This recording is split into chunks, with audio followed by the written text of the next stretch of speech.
James, it very much feels like the calm before the storm here at Lucas Oil Stadium. In about 24 hours from now, we'll have the answer to one of the bigger mysteries in college football right now, and that is, what will Ohio State look like with Cardale Jones at quarterback? Much of the country's already written off the Buckeyes without JT Barrett, but both of the head coaches addressed the media earlier today, and that's certainly not the case for them. Quarterback is a product of those around him. He still has to obviously execute and do his things, but the guys have had a very good practice around him as well.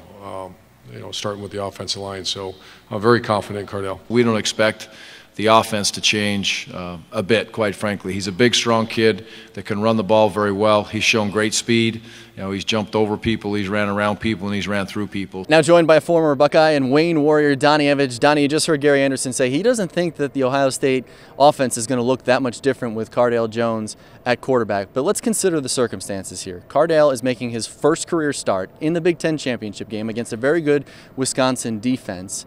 Oh, by the way, too, the college football playoff picture is still very much in play for Ohio State. Is this too much of an ask for a guy making his first career start? No, it's not.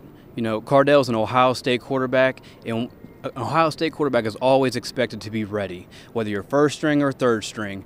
What's going to be interesting to see is how he performs, and that's going to be a clear indication on his preparation, not just in the past 7 days, but all season long behind the scenes, playing behind a Braxton Miller, a JT Barrett, and just studying all the greats that have come out of Ohio State. Let's flip it to the other side of the football. Defensively for the Buckeyes, I think all eyes are going to be on that backfield. Melvin Gordon, arguably the best running back in college football right now.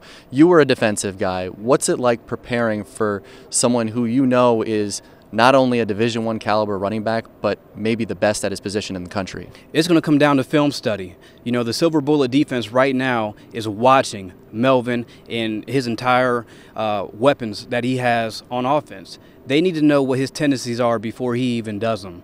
So if he's in a certain position or a certain stance behind the quarterback, they should know he's about to do this or he's going to do this, so we can beat him to the punch. It's all about angles. So if they can know where he's going, they're going to be that much better prepared. And I thought it was interesting at today's press conference as well. Urban Meyer, when asked about his #1 concern heading into the game tomorrow, it didn't have to do with the quarterback position or Cardale Jones. It had to do with tackling the ball carrier, and of course he was referring to Melvin Gordon. The game is set for 8:17 as kickoff here in Lucas Oil Stadium. You can watch it on Fox 45. Donnie and I will be here at the game, and we'll have a post-game breakdown as well. For now, for Donnie Evege, I'm Erik Elken. Let's go back to you, James.